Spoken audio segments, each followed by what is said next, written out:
వేసవిలో ఆదిలాబాద్ పట్టణంలో మంచినీటి ఎద్దడి తలెత్తకుండా మున్సిపల్ అధికారులు ముందస్తు చర్యలు చేపట్టాలని సిపిఐ జిల్లా కార్యదర్శి ముడుపు ప్రభాకర్ రెడ్డి డిమాండ్ చేశారు. గురువారం పార్టీ కార్యాలయంలో ఆయన మీడియాతో మాట్లాడారు. మిషన్ భగీరథ పైప్లైన్ లీకేజీలను వెంటనే అరికట్టాలన్నారు.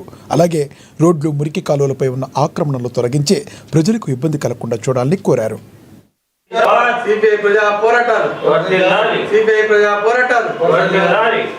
మొత్తం ఈ ఆర్ఎన్బి రోడ్డు కలెక్టర్ చౌరస్ నుంచి మావాల వరకు ఇరువైపులా 70-70 ఫీట్లు అంటే 150 ఫీట్లు డివైడర్. మొత్తం 40 ఫీట్లు రోడ్లు ఆపుకోవాలి. అందరు బోర్డులు పెట్టుకోవడం, రూములు కట్టుకోవడం.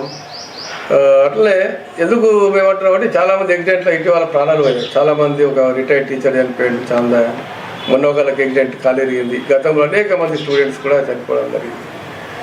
రోడ్డు వెడల్పు ఉంటే, క్లియర్ ఉంటే ఏమవుతాయంటే ప్రజలకు ఇబ్బంది కాదు. వాహనాలు స్పీడ్లో పోతూ ఉన్నాయి, పోలీసులు ఏమీ కంట్రోల్ చేస్తలేరు.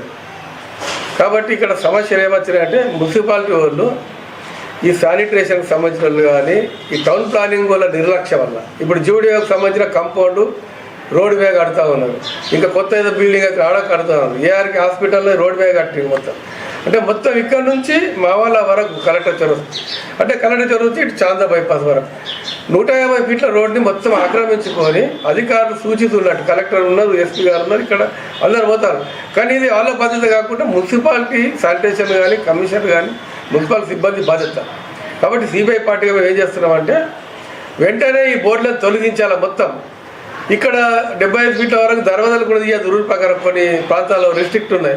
అయినా కానీ పర్మిషన్ అక్రమంగా ఇచ్చి టౌన్ ప్లానింగ్ లక్షలాది రూపాయల కొట్టేసి పరిస్థితి వస్తామని. కాబట్టి వెంటనే జిల్లా కలెక్టర్ గారిని కోరుతా ఉన్నాం, మీరు వెంటనే ఇవి రోడ్లను క్లియర్ చేసి ప్రజల ప్రాణాలు కాపాడాలని చెప్పేసి మేము కోరుతాము. లేకపోతే మున్సిపల్ కార్యాలయం నిరాహార దీక్షలు చేయడానికి కూడా సిపిఐ పార్టీ సిద్ధంగా ఉందని చెప్పి తెలుస్తాం.